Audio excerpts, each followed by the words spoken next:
اعوذ باللہ من الشیطان الرجیم بسم اللہ الرحمن الرحیم اللہم انا نسألک علما نافعا۔ السلام علیکم ورحمۃ اللہ وبرکاتہ۔ استخارہ ایک ایسی دعا ہے جس سے اللہ سے رہنمائی حاصل کی جاتی ہے، اللہ سے انتخاب کرنے میں مدد لی جاتی ہے، یعنی جب چوائسز اویلیبل ہوں تو کون سا کریں یا نہیں۔ یہ ان صورتوں میں تجویز کیا گیا ہے جہاں کئی آپشنز ہو یا ڈیسیشن لینے کے لیے ہچکچاہٹ ہو رہی ہو۔ یہ بہتر ہے ایسٹرالوجرز کے پاس جانے سے، فال کھلوانے سے۔ اسلام سے پہلے کے عربز تیروں سے یا پرندوں کی ہلچل کے ذریعے قیاس کرتے تھے۔ یہ سارے کام غلط ہیں۔ استخارہ پڑھنا سنت ہے۔ جابر بن عبداللہ کی حدیث سے پتہ چلتا ہے کہ رسول اللہ صلی اللہ علیہ وسلم اپنے اصحاب کو ہر کام سے پہلے استخارہ کرنے کی تعلیم دیتے تھے۔ زینب بنت جہش رضی اللہ عنہا نے استخارہ کیا تھا جب رسول اللہ صلی اللہ علیہ وسلم کی طرف سے نکاح کا پیغام آیا۔ امام بخاری رحمۃ اللہ علیہ اپنی کتاب صحیح بخاری میں ہر حدیث کو شامل کرنے سے پہلے استخارہ کرتے تھے۔ استخارہ کا بنیادی مقصد ڈیسیشن لینے میں کلیئرٹی آف مائنڈ اور کانفیڈنس ہے۔ استخارہ طلب کرنے کا یہ مطلب نہیں ہے کہ ہم میں بیڈ ڈیسیشن میکنگ سکلز ہیں۔ اس سے ہم سیکھتے ہیں کہ ہم میں طاقت نہیں۔ اس سے ہم سیکھتے ہیں کہ اللہ کی طرف رجوع کرنا چاہیے۔ ہمیں احساس ہوتا ہے کہ ہماری حیثیت اس خالق کے آگے کچھ بھی نہیں۔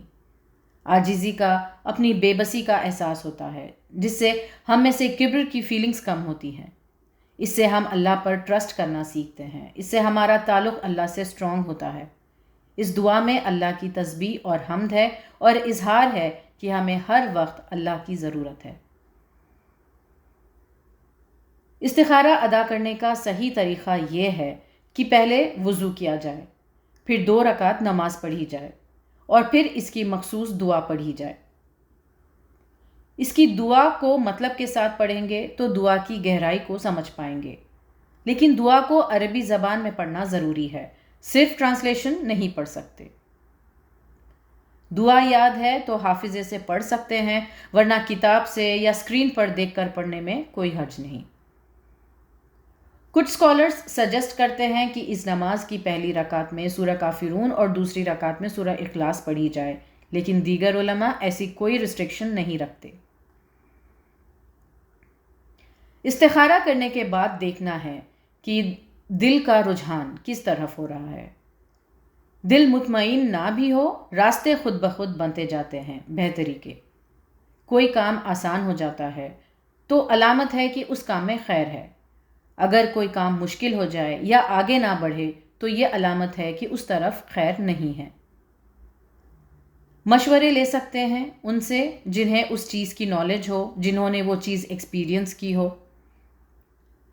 سمجھ نہ آئے تو استخارہ ملٹیپل ٹائمز کر سکتے ہیں جب تک واضح نہ ہو جائے کہ کون سا آپشن بہتر ہے۔ ریزلٹس کبھی فوری ظاہر نہیں ہوتے، صبر ہونا چاہیے اور اللہ کے فیصلوں پر کانفیڈنس۔ اگر سائنس ہماری مرضی کے خلاف ظاہر ہو رہے ہیں تو یقین ہونا چاہیے کہ یہ اللہ کی طرف سے اشارہ ہے اور اللہ بیسٹ پلانر ہے۔ اللہ کے علاوہ کوئی نہیں جانتا کہ ہمارے لیے کیا بہتر ہے۔ کبھی خواب میں اس سے متعلق رہنمائی مل سکتی ہے، لیکن یہ ضروری نہیں ہے۔ اگر کوئی سائن یا فیلنگ یا خواب نہیں آتا تو جو کرنا چاہتے ہیں وہی کر سکتے ہیں، کیونکہ استخارہ کے بعد جو ہوتا ہے اچھے کے لیے ہوتا ہے۔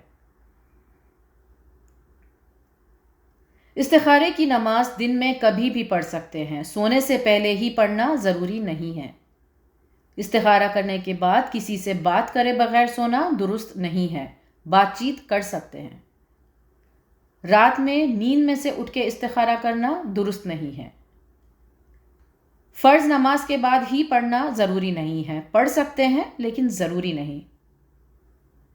استخارہ طلب کرنے کے بعد کوئی سپر نیچرل چیز یا 3D خواب ایکسپیکٹ نہیں کرنا چاہیے۔ استخارہ خود کرنا چاہیے، کسی اور سے نہیں کروانا چاہیے۔ اس کی کوئی شرعی دلیل نہیں ہے۔ یہ سوچنا کہ اپنا استخارہ کسی نیک انسان سے کروانا چاہیے غلط ہے۔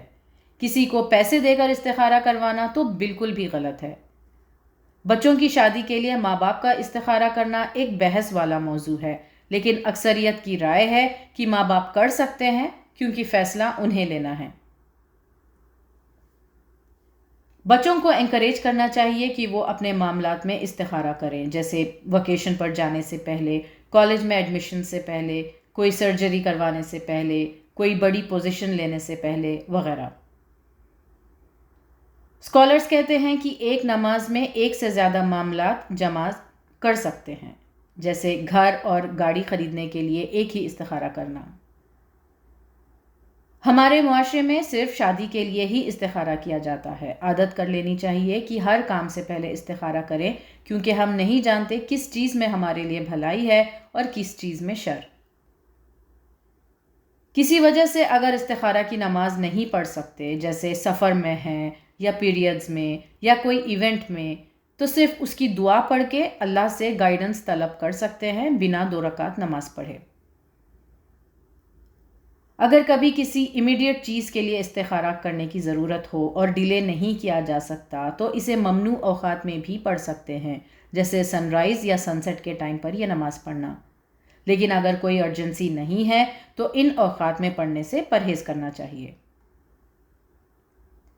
استخارہ تب کیا جاتا ہے جب فیصلہ لینا ہوتا ہے کہ کس کام کو ترجیح دیں۔ گمشدہ چیز کو ڈھونڈنے کے لیے استخارہ نہیں کیا جاتا ہے۔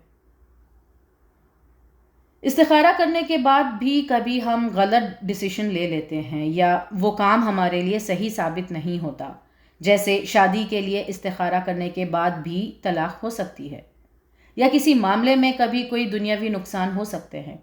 ہو سکتا ہے اس میں اللہ کی طرف سے آزمائش تھی، ہو سکتا ہے اس آزمائش سے گزرنے میں ہمارے لیے بہتری تھی، ہو سکتا ہے ہم نے سائنس کو مس انٹرپریٹ کیا، ہو سکتا ہے وقت کے ساتھ حالات بدل گئے۔ بہرحال استخارہ سے ایمان نہیں اٹھنا چاہیے اور فیوچر میں اسے چھوڑنا نہیں چاہیے۔ کلیئر کٹ انڈیکیشن نہیں مل رہا تو ایک سے زیادہ بار اسے دہرانا جائز ہے، لیکن کتنی مرتبہ اس کی لمٹ نہیں ہے۔ 7 مرتبہ پڑھنے والی حدیث ضعیف ہے، یعنی اگر ایک بار پڑھنے سے انڈیکیشن مل جاتا ہے تو ریپیٹ نہیں کریں گے۔ اگر سمجھ نہیں آ رہا تو تب تک کر سکتے ہیں جب تک دل مطمئن نہ ہو۔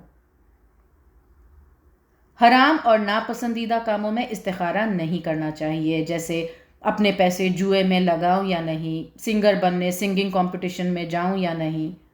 استخارہ تب کرتے ہیں جب سارے آلٹرنیٹیوز پرمیسیبل ہو۔